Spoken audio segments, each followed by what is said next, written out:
Listo, profe. Bueno, entonces buenas noches para todos. Para quienes no me conocen, mi nombre es Joana Oliveros. Yo soy residente de tercer año del programa de Medicina de Urgencias de la Universidad de Caldas. Y para el día de hoy me corresponde la presentación para continuar pues con el bloque cardiovascular, el enfoque del paciente con taquiarritmias en el servicio de urgencias. Este es pues como el contenido de la presentación. Realmente es un tema bastante complejo, muy amplio, pero la idea es que tratemos, o pues trate de simplificar para cuál sería nuestro abordaje en el servicio de urgencias, teniendo en cuenta que pueden ser múltiples las etiologías, también que vamos a ver diferentes morfologías en el electrocardiograma, pero cuáles serían esas arritmias o esas taquiarritmias en las que debemos estar pues muy atentos y vamos a mirar pues el abordaje. Entonces, dentro de eso, me parece importante primero una pequeña introducción donde vamos a hablar de las propiedades eléctricas del corazón, importante el potencial de acción y unas características que son como una especie de policía o que nos resguarda dentro del sistema de conducción que evitan o que están para evitar que se generen estas arritmias y pues es parte pues de la fisiopatología. Vamos a mirar las causas, los factores de riesgo que realmente son muchos en el servicio de urgencias. Y por último, pues ya entonces hablaríamos de cuál sería el abordaje, que lo dividí de la manera pues más clásica, que es por la morfología que vamos a encontrar en el QRS y el tratamiento, dependiendo pues de lo que consideremos o frente a lo que nos estamos encontrando en el servicio. Entonces, para empezar con la introducción, hablar un poco de las propiedades eléctricas del corazón. Y más importante es que la herramienta fundamental cuando nos vemos enfrentados a estos pacientes en el servicio de urgencias, que en el primer síntoma o que nos hablen de que sienten palpitaciones, de dolor en el pecho, es que con el electrocardiograma podemos hacernos una idea de cómo está todo el sistema de conducción. Y entonces vamos a ver que hay unas células especializadas dentro del corazón, dentro de este sistema, que van a tener su propio automatismo y que van a generar pues el ritmo, que van a conducir y a marcar el paso, por decirlo de alguna manera. Entonces vamos a tener unas células que por sí solas pueden producir de alguna manera disparos, pero que dependiendo de la que genere o tenga mayor fuerza, mayor impulso, pues esta va a ser la que de manera fisiológica conduzca. Entonces vamos a tener el nodo sinusal, que es lo que esperamos de manera fisiológica, pues que nos conduzca, y este entonces va a tener una frecuencia normal de 60 a 80 latidos por minuto y un volumen, una velocidad de conducción de 0.05 milisegundos. Y entonces esto, vamos a empezar ya a verlo reflejado, cómo se desarrolla hay un micrófono encendido, cómo se desarrolla el impulso eléctrico a través pues, de todas las vías de conducción y entonces de manera fisiológica lo empezamos en el nodo sinusal. Y vamos a mirar pues cómo desciende, pero lo más importante es que dentro del electrocardiograma pues vamos a ver precisamente todo este recorrido, desde que inicia en la aurícula con el nodo sinusal y entonces miraríamos lo que es la onda P.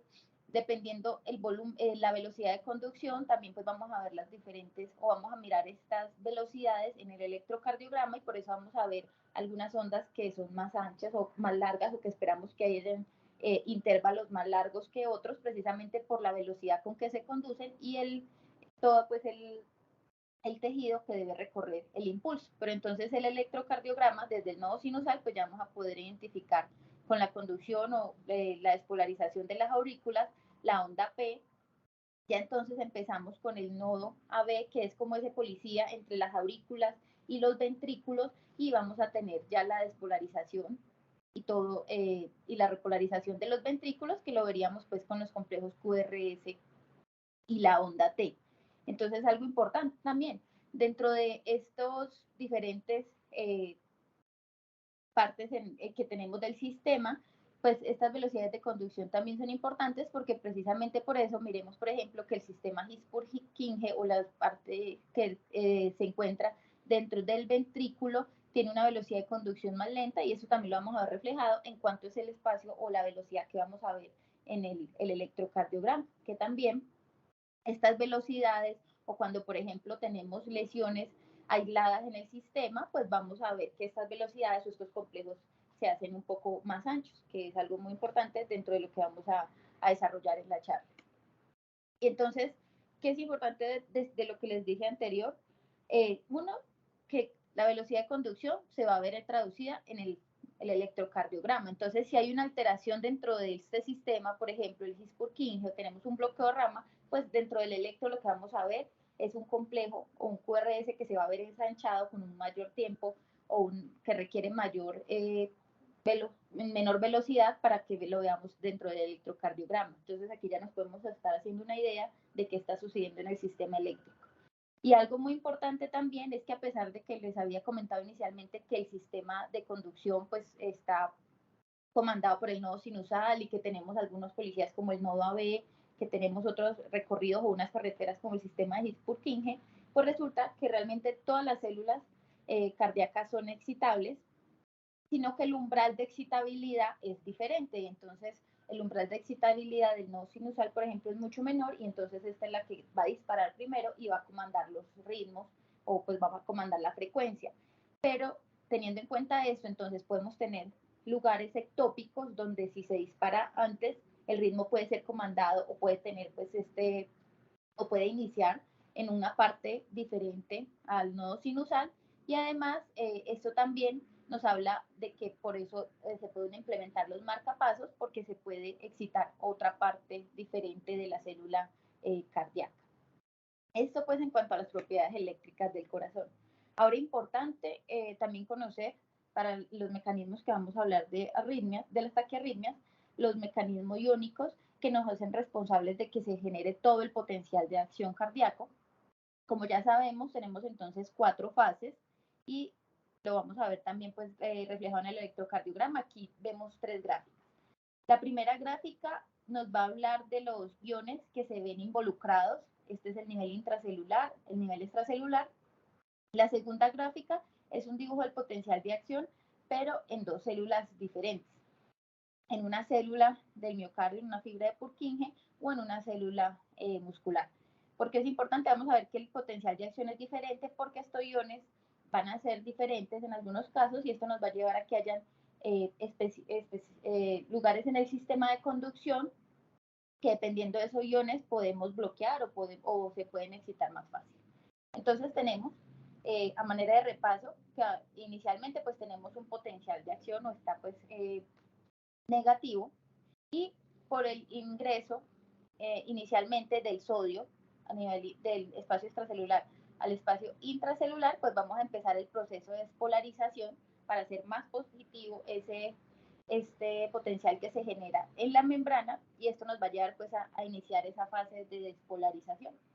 Dentro de esta fase de despolarización, pues ese potencial se puede perpetuar o permanecer cierto tiempo en algunas células como las del miocardio porque tenemos otro ion importante que sería el calcio y entonces aquí entra el calcio a mantener este potencial o a perpetuarlo por un tiempo que sería ya esta fase de 2 o esta fase de meseta. Y tenemos entonces ya los canales que nos van a rectificar para que nuevamente esa célula no permanezca despolarizada, sino que vaya a permitir luego, pues, bueno, nuevamente llegar a un umbral negativo, que sería en este caso los iones potasio. Y vamos a tener un momento en el que no, por más que se genere un nuevo impulso, no vamos a ser capaces de disparar nuevamente en esta célula, que sería esta fase 4. Y esta fase 4 es muy importante porque si la célula no tiene este espacio o este espacio se acorta, pues vamos a tener que la célula puede estar disparando constantemente o más rápido, que es uno de los mecanismos que vamos a encontrar dentro de las arritmias o de las taquiarritmias. Dependiendo de qué tan empinada o qué tan plana sea la fase 4, pues vamos a ver, por ejemplo, que en las células de las fibras de Purkinje pues tienen o se pueden despolarizar más rápidamente y van a permitir que se genere nuevamente otro impulso. Esto entonces en cuanto a los iones, entonces vamos a tener muy en cuenta lo que es el potasio, el sodio y el calcio para todo el mecanismo de conducción eléctrica. Otra cosa muy importante dentro de este sistema de conducción pues va a ser el automatismo, como les había comentado, realmente hay zonas específicas que son capaces de generar el impulso por sí mismas, pero entonces dependiendo de la fuerza, pues entonces el nodo sinusal de manera fisiológica es la que comanda. Aquí hay dos ejemplos importantes. Tenemos que dependiendo dentro del mismo sistema de conducción, hay unas células en las que dependen más del sodio, como por ejemplo las células que son del His-Purkinje, van a depender, o los canales de sodio en reposo van a llevar a que se genere una fase 4 que puede ser más larga, pues que no puede ser tan, no se mantiene tan aplanada, tan aplanada. En cambio, por ejemplo, lo que es el nodo AB o el nodo sinusal va a mantener con los canales de sodio inactivos por más tiempo, entonces necesitamos, para poder llegar a ese momento de despolarización inicial, nuevamente de en la fase pues 0 y llegar a la fase 1, vamos a requerir más tiempo. Y esto es muy importante porque vamos a ver que realmente el nodo AB es el que nos permite comandar. Si el nodo sinusal está disparando muy rápido, este momento en el que el nodo AB puede parar, o que esta fase 4, que es más retardada, pues nos va a llevar a que no todo lo que se esté generando dentro de las aurículas conduzca a los ventrículos, que los ventrículos no son capaces de mantener las frecuencias que se pueden generar en las aurículas, y por eso pues es muy importante que dentro del mismo sistema de conducción realmente son diferentes, qué tan dependientes o no son de los canales de sodio, y de si estos están más en reposo o si pues, se encuentran inactivos, y es más difícil pues llevarlos a despolarizar. Y entonces acá tenemos pues como un ejemplo, tenemos los que son dependientes de sodio, entonces tienen un potencial de reposo mayor, tienen pues más negativo, la velocidad de conducción es más rápida, que esto hablaríamos por ejemplo de lo que son en los ventrículos, y tienen un factor de seguridad más alto, y entonces acá tenemos ya desde el nodo AB toda esta seguridad pues de que no se genere el impulso, mientras los que están dependientes pues de solo calcio pues tienen un factor de seguridad más bajo y pueden dispararse más rápidamente o pueden iniciarse más rápidamente. Y entonces acá tenemos la importancia de conocer esto. Los antiarrítmicos que inhiban solo los canales de sodio, como lo que es la lidocaína, la flecainamida, la propafenona, entonces van a inhibirnos en el ventrículo, podrían inhibirnos el automatismo del His-Purkinje, pero no nos van a modificar la parte o el automatismo que tiene el nodo sinusal, por ejemplo, porque este va a depender más de lo que son los canales de calcio inicialmente. Esto es importante porque entonces vamos a ver que la lidocaína a estas dosis pues no nos va a llevar a una bradicardia sinusal, por ejemplo, precisamente porque este se comanda más por los canales de sodio. Pero entonces, al contrario, aquellos que dependan de los canales de calcio, entonces los medicamentos como el verapamil o el diltiazem, ya las dihidropiridinas, cuando se sobrepasa la dosis terapéutica, por ejemplo en los intoxicados, que igual con el amlodipino podemos ver bloqueos, entonces estos sí ya serían más selectivos porque están actuando directamente sobre el calcio y nos pueden generar pues ya alteraciones sobre el nodo sinusal o el nodo AB directamente, que estarían pues comandándose por estas fases que son más dependientes de calcio. Esto entonces en cuanto al automatismo.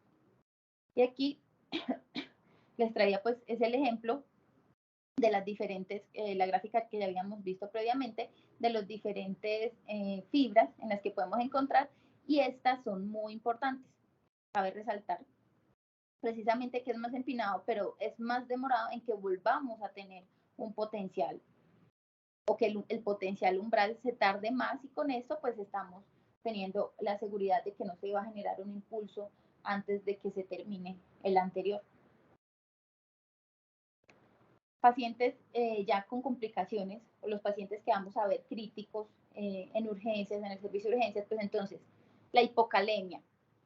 Vimos la importancia del potasio inicialmente para rectificar y que empiece ya esta fase 4 a mantenerse y no que mantengamos despolarizados. Entonces la hipocalemia, la isquemia, que va a cambiar todos estos potenciales de membrana y va a permitir la mayor liberación de potasio, por ejemplo, pero a nivel extracelular. La estimulación adrenérgica, la digoxina, los pacientes con acidosis, todos estos van a aumentar esta pendiente de la fase 4, y el problema de aumentarla, de llevarla a que sea más, a que se genere, o que pues si aumentamos la pendiente, pues entonces el disparo ya no va a tardar tanto, sino que vamos a generar nuevamente otro impulso rápidamente. Entonces, si se genera un impulso y esta pendiente, esta fase 4 ya está más pendiente, pues inmediatamente vamos a a desencadenar nuevamente otro potencial de acción y esto pues nos puede generar o nos va a llevar, es uno de los mecanismos de las arritmias. Entonces vamos a ver más adelante que uno de los mecanismos es que los medicamentos que nos aumentan la pendiente, o sea, que nos disminuyen esta fase 4 o la hacen pues un poco más, sí, más pendiente, nos va a llevar a que estos pacientes o que se generen arritmias más fácilmente. Y no es solamente los antiarrítmicos, también vamos a ver que son los antidepresivos tricíclicos, son muchos medicamentos que nos pueden llevar a que esta fase 4 se haga más pendiente. Por último, dentro de los mecanismos que quería pues hablar o la introducción antes de ingresar pues ya a las arritmias, a las taquiarritmias, pues entonces hay dos mecanismos importantes que nos van a permitir o que se generaron para que no presentemos pues las arritmias. Uno es la refractariedad y entonces es precisamente eso, si ya generamos un potencial de acción, hay un momento en el que definitivamente la célula no va a poder generar nuevamente otro porque estamos en un periodo refractario. Los los que están dependientes de los canales de calcio van a tardar más, que vimos pues esa meseta se mantiene por más tiempo, entonces aquí tenemos por ejemplo el nodo AB y esto nuevamente para resaltar la importancia del nodo AB como policía comandando, porque entonces si la aurícula está enloquecida, el nodo AB gracias a esta refractariedad, a pesar de todos los impulsos que se generen, pues no va a dejar conducirlos todos y eso lo vamos a ver reflejado en el electrocardiograma. Vamos a ver más adelante pues uno de estos ejemplos. Otra cosa importante, que ya también pues lo habíamos nombrado, la refractariedad de las aurículas es menor que la de los ventrículos. La de las aurículas es casi la mitad. Esto quiere decir precisamente que las aurículas pueden generar muchos más impulsos o la frecuencia de las aurículas siempre va a estar mucho más alta que la de los ventrículos. Ya dependerá precisamente del nodo AB si es capaz de conducir o si no, o si va a tratar de bloquear y no dejar pasar todos los impulsos. Entonces esto nos lleva a que los ritmos supraventriculares de entrada, ya pues aquí como un dato importante, sea el flúter, el aleteo, la fibrilación, van a ser mayores que los ritmos ventriculares. Ya si encontramos un ritmo ventricular, vamos a ver más adelante, que esté conduciendo a lo que conduce una aurícula, a 200 por ejemplo, pues es un paciente con una inestabilidad eléctrica y eso es una emergencia porque el paciente ya es casi un ritmo, pues está cerca de un ritmo de paro. Pero inicialmente lo que debemos pensar es que las taquicardias supraventriculares o las que se generen pues dentro de las aurículas van a conducir a una frecuencia cardíaca mayor que las que generan en los ventrículos. Y entonces, algo importante dentro de lo que vamos a manejar y vamos a ver en la terapia de estos pacientes es que el nodo AB, siendo este policía, si la aurícula está enloquecida y mandando pues impulsos, el nodo AB por medio de las maniobras vagales podemos llevar pues a este efecto vagotónico y puede aumentar esa capacidad de bloqueo que está generando el nodo y con esto muchas veces se puede terminar lo que es la taquicardia. La taquicardia después que sean supraventriculares y esta es pues una de esas explicaciones de por qué es una de las maniobras iniciales que deberíamos utilizar en el servicio. Entonces ya dentro de eso fue la introducción, la fisiopatología y lo importante es que tanto de las arritmias, de las taquiarritmias supraventriculares como de las arritmias ventriculares, pues realmente se describen, hay tres mecanismos muy importantes que son los que se describen pues en la literatura. El más importante, y por eso lo pongo aquí solito, para que siempre lo pensemos inicialmente, son los mecanismos de reentrada y eso implica, pues aquí estamos pues un ejemplo, por ejemplo, un ejemplo en las aurículas, eso implica que ahí el impulso se está generando, pero tenemos una vía por donde nuevamente se está reproduciendo el impulso. Realmente pueden ser tres escenarios. Tenemos dos vías que están llevándonos a que se genere el impulso de manera pues aislada. Podemos tener una vía que conduzca más lento y una más rápida o una vía que se encuentre bloqueada. Esto en cuanto a las arritmias supraventriculares de las aurículas, vamos a ver que en ocasiones es común que exista una vía accesoria y los pacientes pues nacen con ellos. En cambio, en las arritmias ventriculares o en las taquicardias ventriculares, lo más común es que estas vías accesorias o que estos bloqueos o que este enlentecimiento de algunas vías se produzca por eventos isquémicos o por cicatrices que se han producido dentro del miocardio. y va a llevar pues a estos fenómenos de reentrada. Ese es pues como el mecanismo principal. También tenemos otros, como es ya el aumento de la automaticidad, y entonces aquí tenemos el nodo sinusal que está comandando. Este es el ejemplo, por ejemplo, este es el ejemplo de una taquicardia atrial multifocal.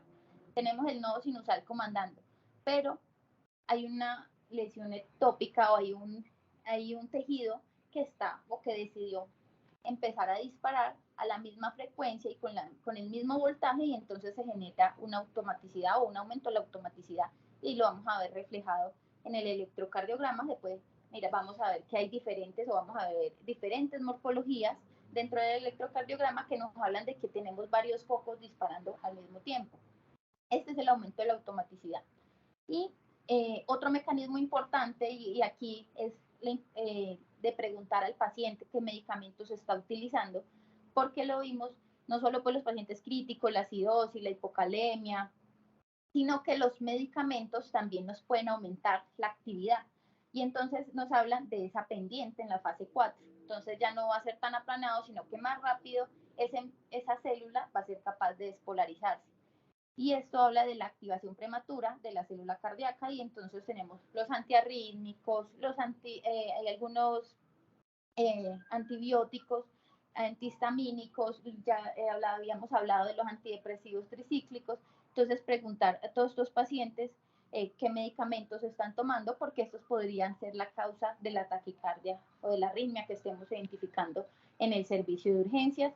Y algo importante es que pues dentro de lo que se reporta en la literatura, algunos pacientes pues van a ser más susceptibles de entrada a que alguno de estos medicamentos le pueda aumentar la actividad eléctrica y disminuir y aumentar esa pendiente en la fase 4, pero con la edad también es más común. Entonces es muy importante dentro de los pacientes pues mayores de 75 años mirar qué medicamentos están tomando, porque ellos tienen ya per se, solo por la edad, un aumento del riesgo de que se aumente esa pendiente en la fase 4, y entonces pues de que desarrollemos las arritmias. Y entonces ya llegamos al punto que nos corresponde para el día de hoy, que sería hablar de las taquiarritmias, porque realmente pues vamos a ver que no es la única arritmia que podemos encontrar en el servicio de urgencias. Vamos a hablar ya la otra semana de bradiarritmias. Pero entonces vamos a tener que puede ser por un aumento de catecolaminas, por una fluctuación en el volumen intravascular en pacientes que per se tengan, ya vimos una cicatriz, por ejemplo, por un infarto agudo de miocardio previo, en pacientes mayores de 75 años donde esa automaticidad ya está aumentada, y entonces pues estas fluctuaciones de volumen pueden llevar a aumentar el riesgo, y las alteraciones electrolíticas. Entonces siempre pensar en potasio, pensar en calcio, pensar en sodio, que esto puede llevar a alteraciones en el paciente. Tenemos entonces las taquiarritmias. Vamos a ver que en la literatura realmente hay muchas maneras de clasificarlas, pero digamos que una o de la que más ampliamente se ha difundido es según la amplitud del QRS, porque esto además se va a ver relacionado con el origen de si estamos pensando que está generándose en las aurículas o si se está generando en los ventrículos. Y aquí ya también vimos la importancia de esas velocidades de conducción. Entonces, si se está generando en las aurículas, vamos a ver o esperamos ver complejos QRS más estrechos, y si las estamos generando en el ventrículo, que tienen velocidades de conducción más lentas, o sea, vamos a ver un trazado en el electro que se demora más para despolarizar, pues entonces vamos a ver un QRS más ancho, que es pues como la manera inicial de clasificar. Entonces, taquiarritmias y supraventriculares, ventriculares. ¿Qué hacemos en el servicio de urgencias? Y este es inicialmente lo que debemos pensar cuando estamos frente a estos pacientes. Ya vimos realmente el porcentaje, digamos, de pacientes que tienen o que nacen con una vía accesoria que pueden generar en algún momento o consultar el servicio de urgencias por una taquiarritmia es menor frente a las arritmias que se pueden generar por un paciente crítico. Y entonces en pacientes críticos vamos a tener aquellos, ya hablamos de las alteraciones metabólicas, aquellos que estén con soporte vasopresor o con los antiarrítmicos, esos cambios de volumen, los pacientes críticos, cualquiera que sea la etiología. Importante tener en cuenta también lo que es las enfermedades tiroideas, y hay una arritmia especial que se ve más en los pacientes con enfermedad pulmonar, entonces tener pues también en cuenta eso. Pero entonces, si vemos en el servicio de urgencias, vamos a pensar, primero, identificar la edad del paciente, factores de riesgo, si es o no la primera vez que se está presentando.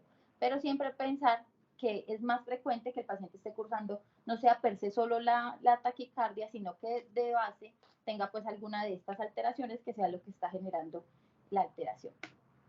Y entonces, para simplificar todo, de alguna manera, quería empezar con el abordaje o el algoritmo que nos presenta la AJA en el 2020, porque nos dice, bueno, tenemos una paciente con una taquicardia con pulso, empiece, o lo primero que nos dice es, ojo, mire si tiene una frecuencia cardíaca por encima de 150, piense que ya no es una taquicardia, digamos, sinusal, sino que puede ser una taquiarritmia, una taquicardia que le pueda llevar al paciente a una descompensación. Seguimos en el algoritmo, las maniobras que vamos a hacer con todos los pacientes, entonces pedir siempre el electrocardiograma si tenemos la disponibilidad y si el paciente pues la condición lo permite, o si no pues ya realizar la monitorización, tomar un acceso venoso y nos dice el paciente está tiene o está inestable o está estable.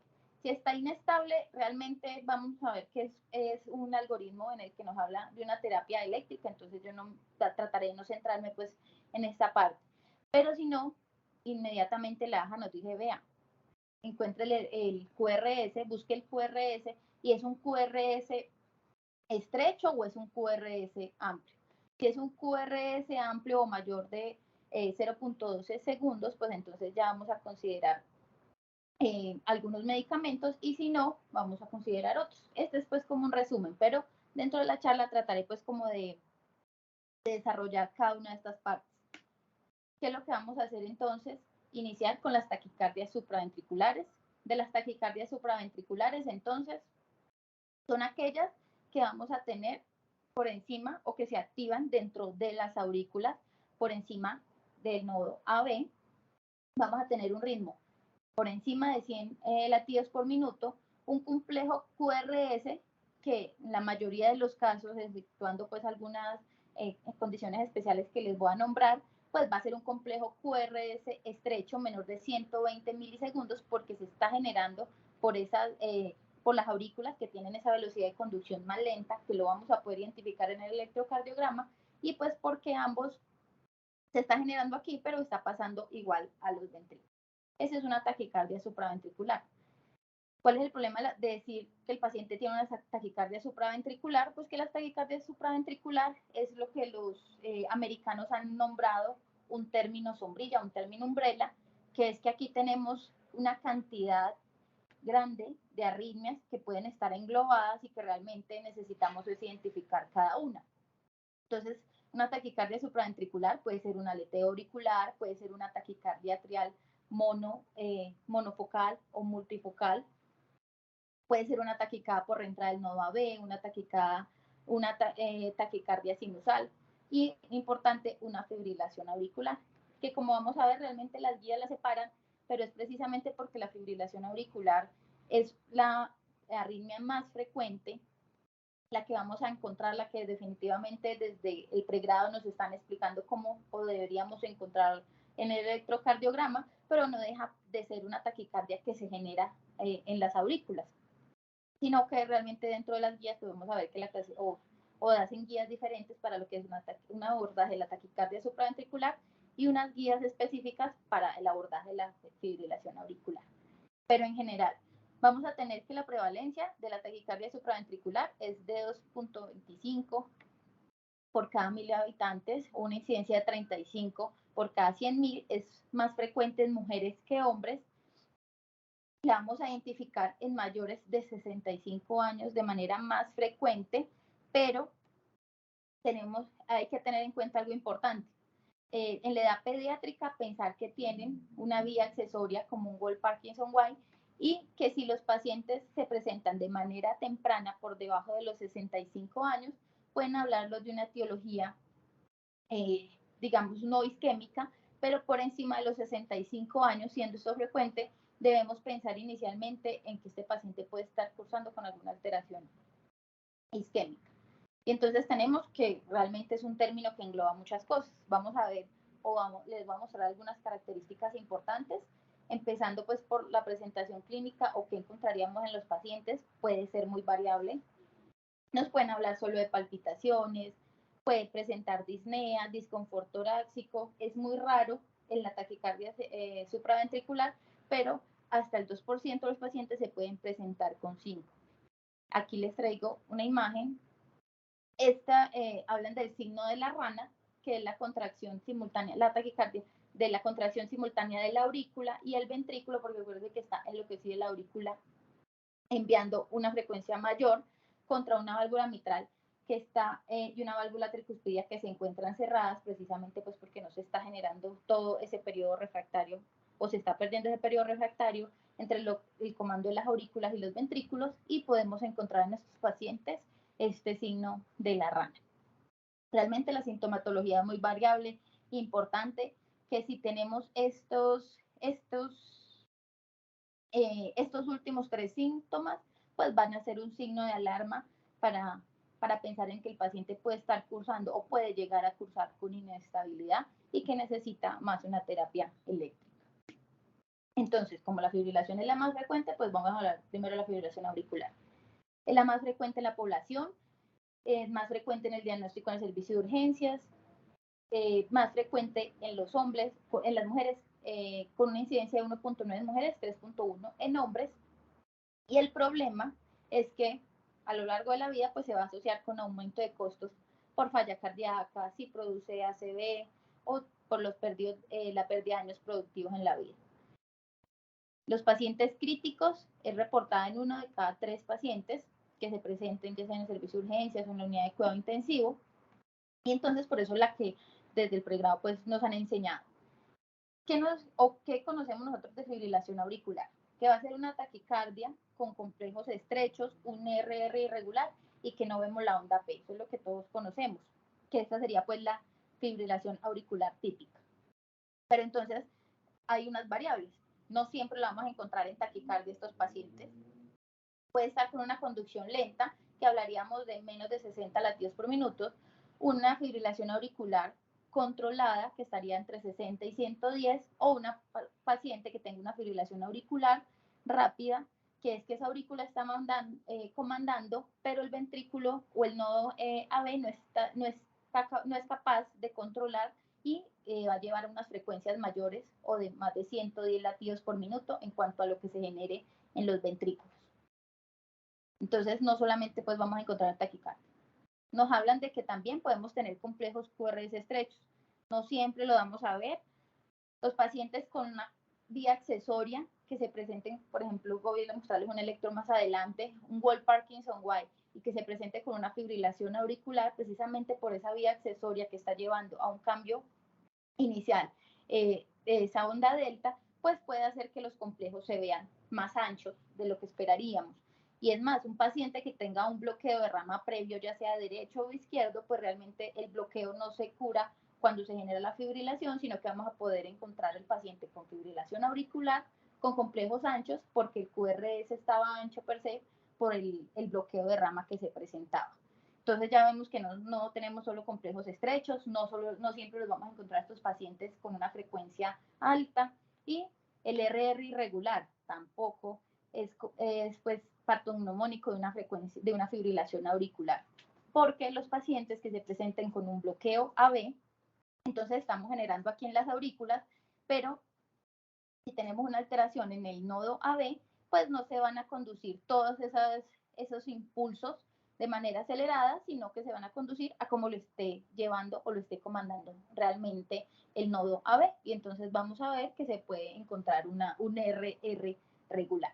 Entonces nos quedamos con que definitivamente para diagnosticar una fibrilación auricular, lo que sí no debemos ver es una onda P, porque precisamente de tantos impulsos que se está generando, la onda P es la contracción de la aurícula, lo que vemos en el electrocardiograma. Entonces son tantos que no vamos a poderlo identificar. Entonces, una fibrilación auricular, definitivamente lo que no debe tener en el electrocardiograma va a ser la onda P.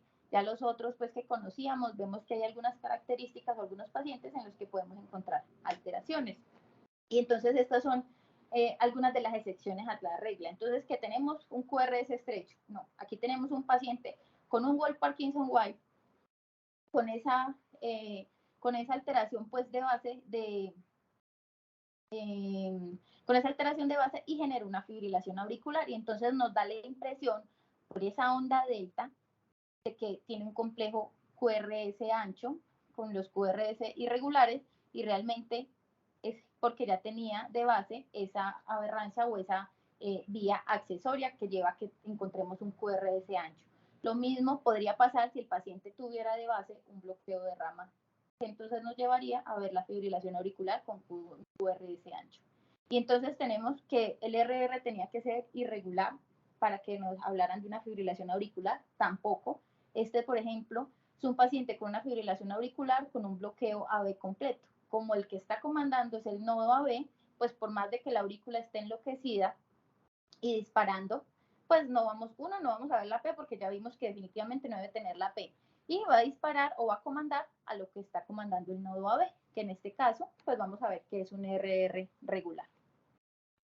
Tenemos entonces que las recomendaciones actuales de la guía nos hablan realmente de que el paciente pues vamos a tener un electrocardiograma en un trazado de 30 segundos donde no veamos la P, que es la única característica que definitivamente o que nos quedamos para hablar de fibrilación auricular, y los RR irregulares, a menos de que tengamos una alteración o una aberrancia en la conducción AB, como por ejemplo los pacientes con bloqueo. Esto en cuanto a fibrilación auricular. Entonces, importante, cuando lo abordemos, pensar que detrás de eso puede estar otra alteración en el paciente, sepsis, hemorragia gastrointestinal que esté presentándose con un TEP. Vamos a tener entonces lo que habíamos hablado, si es un adecuado control menor de 100 o si es 110 y el paciente está caminando. El problema de la fibrilación auricular es que si se está o si se permite pasar a los ventrículos y no se genera ese llenado ventricular constante o se acorta ese tiempo, pues va a aumentar la demanda de oxígeno en el miocardio. Este es un algoritmo de los muchos que aparece pues en la literatura de cómo vamos a lograr a los pacientes, pero nuevamente preguntemos, en la fibrilación auricular trate la causa del paciente en el servicio de urgencias. Muchas veces pues el paciente puede que ya tuviera la fibrilación auricular y es un algoritmo diferente, pero si no, si es de nuevo, pensemos en que estoy intoxicado, en que está cursando con otra patología, que está cursando con sepsis. ¿Está inestable o no está inestable? Si está inestable, entonces nos vamos al algoritmo de cardioversión eléctrica. Si está estable, entonces pensamos el tiempo de evolución, porque el problema es el riesgo de desarrollar un evento cerebrovascular. Si conocemos el tiempo de evolución y es mayor de 48 horas, entonces solo vamos a hacer un control del ritmo y pensar pues en anticoagulación. Si el tiempo de evolución, aunque es muy difícil, pero es menor de 48 horas, pues vamos a considerar en cardioversión, o sea, en cambiarlo nuevamente a un ritmo sinusal, ya sea eléctrica o de manera farmacológica. Frente al control de ritmo o versus frecuencia, entonces vamos a tener a quienes vamos a preferir realizar un control del ritmo y uno de control de frecuencia. Entonces, control del ritmo, si estamos menores de 65 años, tienen menor riesgo de desarrollar un evento cerebrovascular, y si conocemos el tiempo de evolución, que sea 48 horas. En quienes definitivamente vamos a tratar de mantener la frecuencia, de controlarla, de llevarle esas metas entre 100 y 110. Los que no sabemos cuánto lleva con la FA, que lleven más de 48 horas, los pacientes que tengan una válvula mecánica, que tengan o que hayan presentado una ACV previamente, estos que están en mayor riesgo de presentar un evento cerebrovascular, pues vamos a tratar de controlar la frecuencia. Y esto es importante porque pues realmente tenemos muchos medicamentos disponibles, o por lo menos algunos medicamentos disponibles para lo que va a ser el control de la frecuencia o el control de ritmo. Entonces, para el control de la frecuencia, si es en la fase pues aguda, vamos a tener el metoprolol, por ejemplo, como beta bloqueador. En cambio, para el control del ritmo, podríamos utilizar la amiodarona. Realmente la amiodarona puede ser utilizada para control del ritmo y también para control de la frecuencia. Pero entonces todo esto dependerá qué medicamento vamos a utilizar, de las indicaciones o de las características de nuestro paciente y qué tan alto es el riesgo de que pueda presentar un evento cerebrovascular. Eso frente a fibrilación auricular. Vamos a hablar del aleteo, que es como un hermanito de la fibrilación, pero con algunas características diferentes. ¿Qué tiene el aleteo auricular? Pues dentro de la fisiopatología es un marcapasos ectópico en la aurícula. Las frecuencias auriculares, como les había nombrado previamente, son más altas que las de los ventrículos, de 240 a 360, pero hay una característica muy importante para que de inmediato cuando hagamos el electrocardiograma pensemos en un aleteo auricular, y es las ondas F o las ondas en sierra o en aleta de tiburón, como vemos pues por ejemplo acá en el electrocardiograma, y esto ya nos habla de un aleteo auricular. ¿Qué vamos a hacer? Resulta que la aurícula está comandando a un impulso. Este lo hace... Disculpen un momento.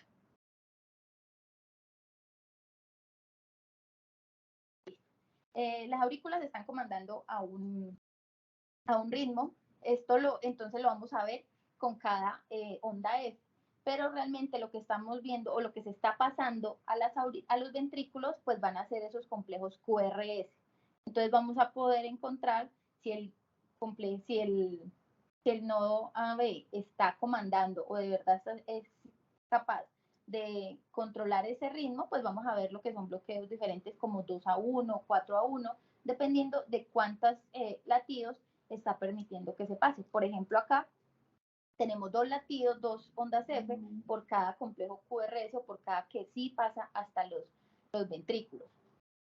Hay muchos, acá tenemos 3 ondas F, o sea que esto sería como un 3-1, pero acá tenemos, y dentro del mismo trazado, en el mismo paciente, dependiendo de la respuesta que está teniendo el nodo B, pues podemos ver un trazado como estos en los que vemos R irregulares, pero es porque qué tanto está dejando pasar ese nodo AB. Entonces aquí está 2-1, pero aquí ya permitió pasar 3 latidos.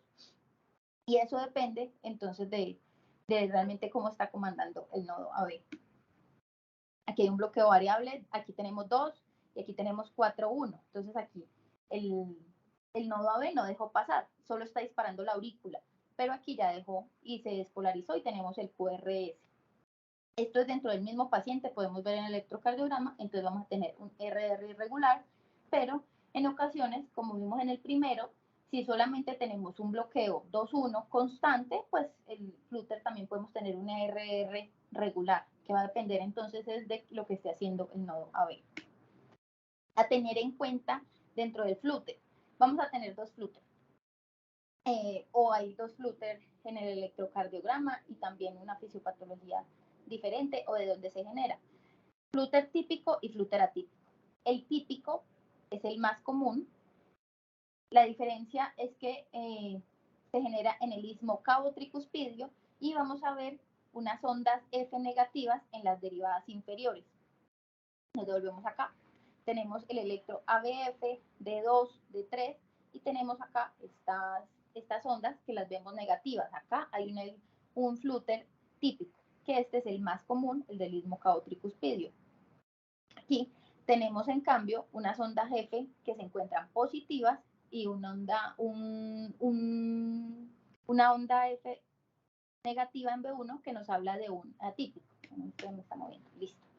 Este sería entonces importante porque el flúter típico es o responde mejor a la terapia médica y es más frecuente que se desarrolle o que genere una fibrilación auricular o que sea el inicio de una fibrilación auricular, o los pacientes que están utilizando, por ejemplo, amiodarona con una fibrilación auricular se puede llevar a un flúter típico.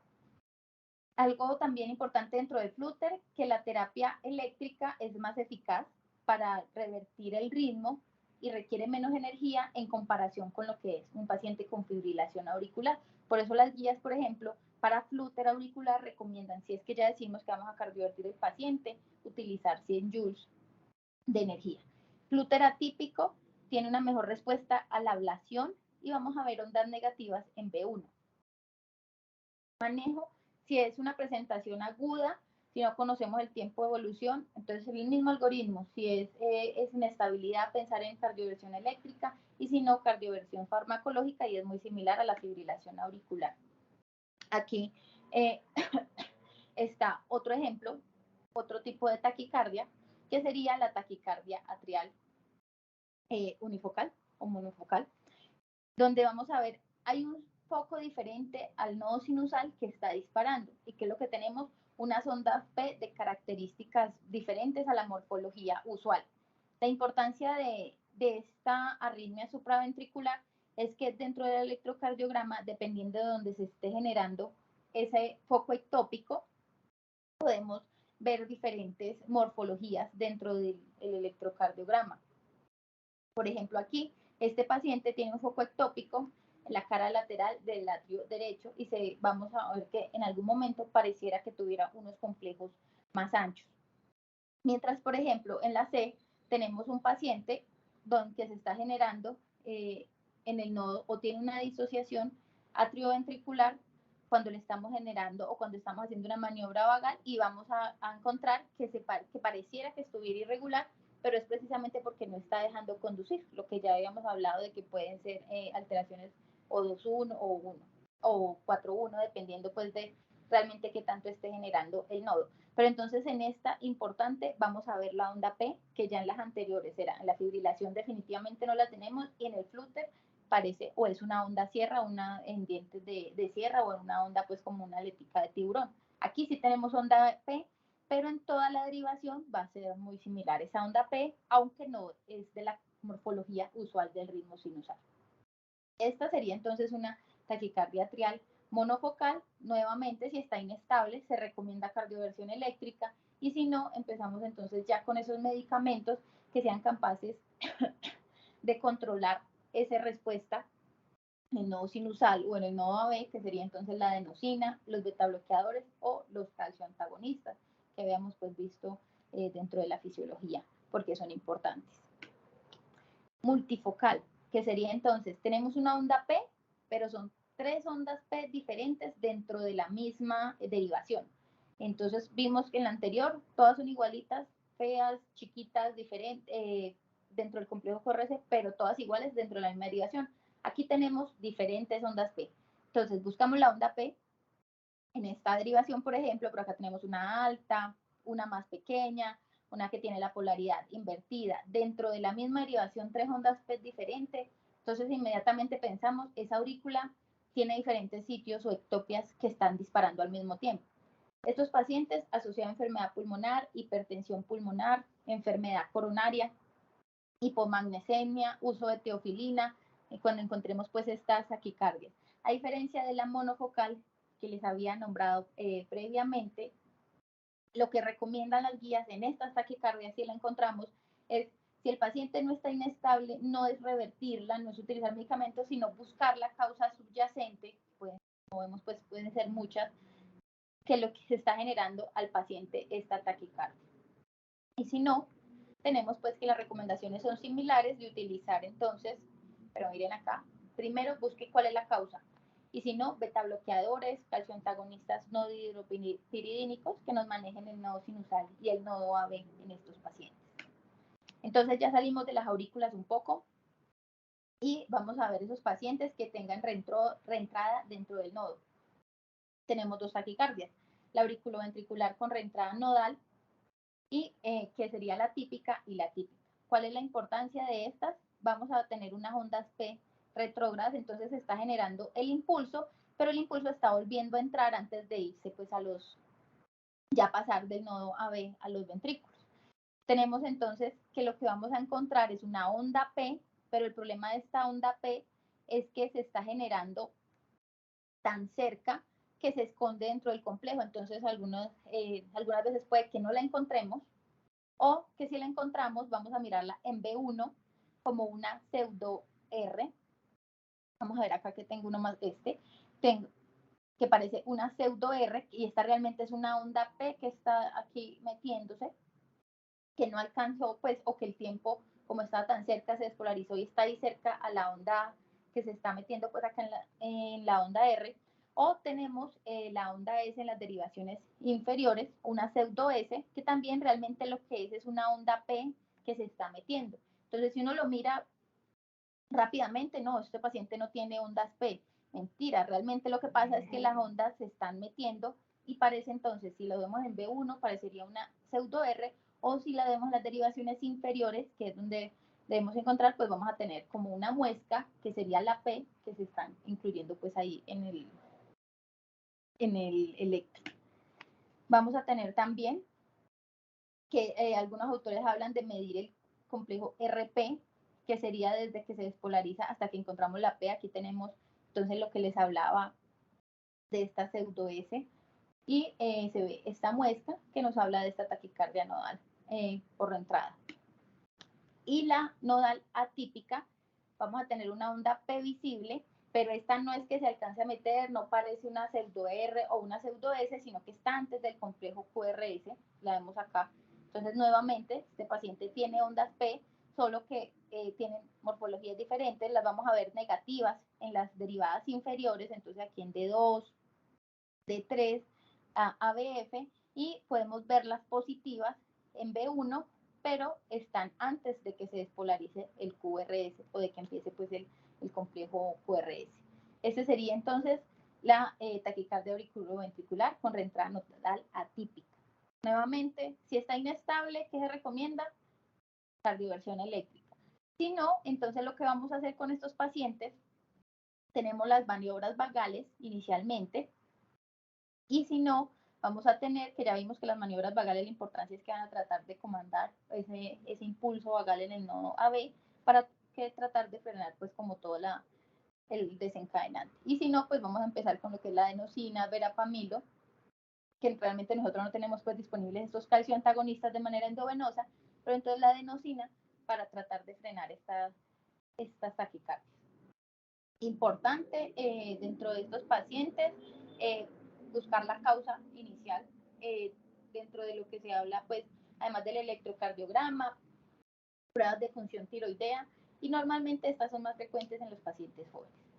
Tenemos la taquicardia atrioventricular por reentrada, y en esta, entonces, va a depender el de dónde esté la vía accesoria. Aquí, por ejemplo, entonces se desencadenó el impulso, pero tenemos una vía accesoria dentro del ventrículo que está pasando nuevamente a las aurículas.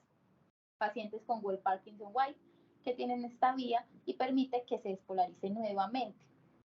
¿Qué vamos a ver? La onda delta, como vemos aquí la barriguita en este paciente, el ejemplo, cuando están en ritmo sinusal, si están en taquicardia, lo que vamos a ver parecería una taquicardia de complejos anchos, pero realmente es porque el paciente tiene una vía accesoria. Las taquicardias por entrada antidrómica, la diferencia es que se genera, viene de la aurícula y vuelve y se despolariza hacia el ventrículo, pero está muy cerca del nodo, y lo que vamos a tener es otro de las condicionantes de que no todas las taquicardias de QRS o que parezcan de QRS anchos son taquicardias ventriculares, sino que esta, por ejemplo, vemos aquí, pareciera o tiene un complejo QRS ancho, pero realmente estamos frente a una taquicardia atrioventricular por entrada antidrómica en este paciente.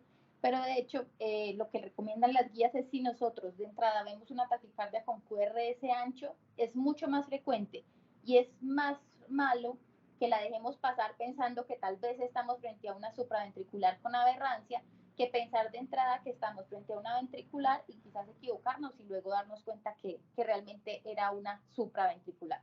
Entonces, de entrada, si la vemos a este paciente, pensar en una taquicardia ventricular, y si no, si responde ya luego los estudios, pues nos hablarán de que realmente era una taquicardia que se estaba generando por entrada en las aurículas. Dentro del manejo, si lo encontramos, lo mismo, maniobras vagales, adenosina. Simplificamos las taquicardias supraventriculares en lo mismo, pero la idea es que cuando nos enfrentemos a ella, entonces no solo digamos taquicardia supraventricular, porque ya vimos que eso es un término que engloba muchísimas cosas, sino que entonces vamos a poder decir si es una taquicardia transmultifocal, monofocal, si es una por entrada del nodo AB, si es una paciente que tal vez tenga una vía accesoria. Y nuevamente, estabilidad hemodinámica, maniobras vagales, si está estable, adenosina, y ya los de segunda línea para tratar de controlar pues esa frecuencia, el verapamilo o los beta bloqueadores. Arritmias ventriculares, y esta es mucho más corta porque lo importante y lo que quiero que se queden o que nos llevemos para la casa es que encontrar estas arritmias, identificarlas en el paciente o solamente encontrar un complejo ventricular ya es un signo de alarma. ¿Qué son complejos? Las arritmias ventriculares, pues vamos a hablar de los complejos ventriculares prematuros, que va a ser cualquier impulso que se genere por debajo del nodo AB. Puede generarse desde los miocitos, por ejemplo, en un paciente que tenga un foco ectópico, un paciente que tuvo una cicatriz por un infarto, o generarse dentro de cualquier parte del sistema de conducción. Importancia y cómo vamos a ver en el electro de una. Ya vimos que la velocidad de conducción de todo el sistema ventricular es más lenta. Entonces, en el electro, por eso vemos que el QRS es pues, un espacio, un tiempo mayor que lo que vamos a ver pues, de las aurículas. Este es el normal, porque aquí tenemos la vía normal que tendría que llevar pues, o la conducción de ese impulso. En un paciente con una ectopia ventricular, un complejo ventricular prematuro, que se genere por debajo de ese nodo AB, entonces, por ejemplo, lo tenemos acá, un paciente con una cicatriz. Como el recorrido es mayor, lo que vamos a encontrar es que esos QRS pues van a ser más anchos. QRS es mayor de 0.12 segundos, ya pensamos inmediatamente que estamos encontrando dentro de los ventrículos y que además pues tenemos una alteración dentro de cómo se está conduciendo el impulso. ¿Qué vamos a hablar entonces? ¿Qué sería una taquicardia ventricular? Y la definición nos habla de que son más de 3 complejos ventriculares prematuros que los encontremos contiguos con una frecuencia por encima de 100. Importante de la frecuencia por encima de 100, porque si tenemos más de 3 complejos prematuros contiguos, pero la frecuencia no es por encima de 100, podemos estar frente a un ritmo idioventricular acelerado, que este ritmo idioventricular acelerado es lo que encontramos o es lo frecuente en los pacientes en los que se está generando reperfusión, por ejemplo, cuando utilizamos o cuando hacemos fibrinolisis en los pacientes con infarto, y entonces lo que encontramos es un ritmo idioventricular acelerado. Pero si está por encima de 100 y tenemos 3 complejos ventriculares seguidos, ya debemos hablar de que está frente a una taquicardia ventricular. Ya dependiendo de las características, monomórfica o polimórfica, dependiendo si los QRS o si esa despolarización se parece, y vamos a tener otra definición importante que es sostenida. Los pacientes en los que hablemos de una taquicardia ventricular sostenida son aquellos que presenten con inestabilidad, ya vimos que sea hipotensión o que tengan dolor torácico o que se hayan presentado pues con síncope, o que duren más de 30 segundos, que esto ya lo miraríamos pues dentro, cuando tengamos monitorizado al paciente en el visoscopio, o que haya requerido revertirse. Entonces nos llegó el paciente, vimos los complejos y se revirtió. Eso ya hablamos de que tenía una taquicardia ventricular sostenida. A tener en cuenta dentro de esto, importante, 37% de las paradas cardíacas intrahospitalarias se van a presentar con estos ritmos, ya sea una fibrilación ventricular o una taquicardia ventricular sin pulso. 18% de estos pacientes, de los que se presentan con una parada cardíaca en este ritmo, van a requerir no solo la cardioversión, no solo la desfibrilación, sino que van a requerir de medicamentos adicionales. Entonces, tenerlo muy en cuenta con estos pacientes que estamos pues ya en ritmo de paro. Es un 50-50, como tirar una moneda al aire. Si el paciente se presenta con uno de estos ritmos, sea fibrilación ventricular o una taquicardia ventricular sin pulso, pensemos de que el 50% de estos pacientes la posibilidad es muy alta de que estemos frente a un evento isquémico, frente a un infarto agudo de miocardio dentro de las causas del paciente. Y ya, pues es tan importante como que estas arritmias, si las vemos en un paciente sin pulso, pues nos vamos al algoritmo de reanimación de la ACLS. Importante en la población general, los complejos prematuros, que vamos a encontrarlos, un complejo prematuro en un electrocardiograma de 12 derivaciones, o si el paciente ha tenido una secuencia de Holter y tenemos más de 30 complejos prematuros por hora, ya per se este paciente va a tener un mayor riesgo cardiovascular y una mayor mortalidad. Entonces, tener muy en cuenta esos pacientes en los que en el electrocardiograma podemos definir o encontrar un complejo ventricular prematuro. No necesariamente la taquicardia ventricular, pero si encontramos esto, prendamos las alarmas de que este paciente necesita por lo menos unos estudios que nos descarten de entrada que no estemos frente a una patología isquémica o una alteración estructural en el paciente. Ya los complejos prematuros en los pacientes de mediana edad, en uno de estos estudios, que es el estudio ARID, se asoció con un mayor riesgo de eventos de cardiopatía isquémica o mortalidad, ya sea que no tuvieran cardiopatía isquémica solo por el hecho de tener los complejos ventriculares prematuros, estos pacientes tenían mayor mortalidad. Entonces es muy importante pensarlo y si lo identificamos en el electrocardiograma, los estudios de estos pacientes. Inmediatamente, si el paciente ingresó por un síncope y le vemos una taquicardia ventricular o unos complejos prematuros, este paciente de entrada necesita estudios, que es lo que nos habla la guía. Monomórfica o polimórfica ya dependerá pues de las características en las que encontremos los complejos. Esta, ya por ejemplo, que tenemos pues complejos muy similares, entonces hablar de monomórfica. Importantes, dentro de estos también tenemos la torcida de puntas, que ya es un síndrome que se caracteriza por repolarización ventricular prolongada, pero es un QT mayor de 450 y episodios de taquicardia ventricular con complejos QRS que tengan una amplitud variable. Algunos hablan pues de una taquicardia helicoidal o que da una impresión de que gire alrededor de la línea isoeléctrica. Nuevamente, esto ya son urgencias eléctricas en el paciente. Flúter ventricular, si el nodo AB no fue capaz de detener de algún momento estas respuestas, por ejemplo, los pacientes con conducción aberrante, como los que tienen Wolff-Parkinson-White, si no hay manera de controlar estas aberrancias y se conducen por completo, el ventrículo no es capaz de manejar las mismas frecuencias que la aurícula. Un flúter ventricular nos habla de una frecuencia por encima de 200, entonces si vemos estos complejos, esto inmediatamente el paciente pensar de que tiene que actuar rápidamente porque es un punto de entrada para que ya tengamos pues un ritmo de paro como fibrilación ventricular. Quedan medicamentos, ya para resumir, y realmente dentro de los medicamentos que nos quedamos es poco lo que tenemos. Todo empezó con los pacientes que presentaban parada cardíaca extrahospitalaria. Discúlpenme. Parada cardíaca extrahospitalaria.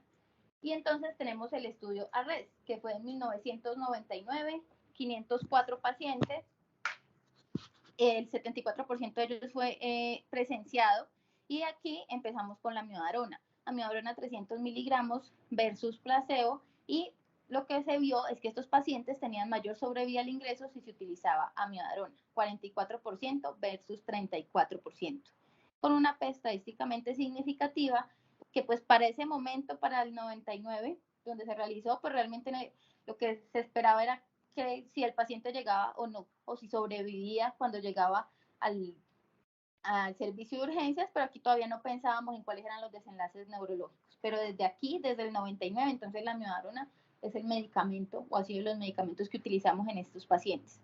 Luego salió la procainamida, sí, fue ya en el 2012, y entonces ya era un estudio observacional retrospectivo, trataron de comparar lo que era la procainamida frente a amiodarona, hablaban realmente tenía una población muy pequeña, 95 pacientes, y hablaban de que tenía una tasa de terminación similar o un retorno a circulación espontánea similar al uso de la amiodarona, y vamos a ver que en algún momento la procainamida apareció dentro de las guías para el manejo, pero ya pues ha entrado, ya no aparece dentro de las guías.